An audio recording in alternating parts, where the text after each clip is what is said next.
ശബരിമല തീർത്ഥാടന പാതയും ദിവസേന നൂറുകണക്കിന് വാഹനങ്ങൾ കടന്നു പോകുന്നതുമായ പ്രധാന പാതയാണ് മുണ്ടക്കയം കോരുത്തോട് റോഡ്.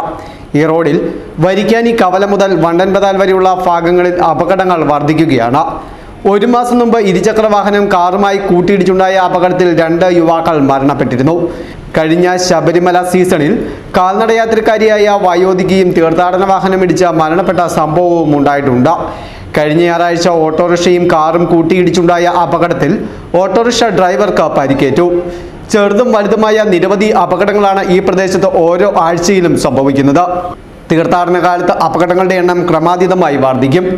റോഡിന്റെ വശങ്ങളിൽ വാഹനങ്ങൾ യാതൊരു നിയന്ത്രണവുമില്ലാതെ അനധികൃതമായി പാർക്ക് ചെയ്യുന്നതും വാഹനങ്ങളുടെ അമിത വേഗതയും റോഡിന്റെ വീതി കുറവുമെല്ലാം അപകടങ്ങൾ വർദ്ധിപ്പിക്കുകയാണ്. റോഡിന്റെ ഇരുവശങ്ങളിലും കോൺക്രീറ്റ് ചെയ്ത വീതി കൂട്ടിയാൽ ഒരു ദിശയിൽ നിന്ന് 2 വാഹനങ്ങൾ ഒന്നിച്ചു വന്നാലും എതിർദിശയിൽ വരുന്ന വാഹനങ്ങളുമായി കൂട്ടിയിടിക്കാതെ അപകടം ഒഴിവാക്കുവാൻ കഴിയും.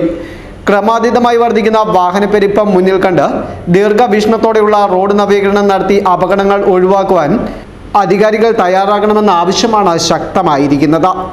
News bureau, Mundakayam.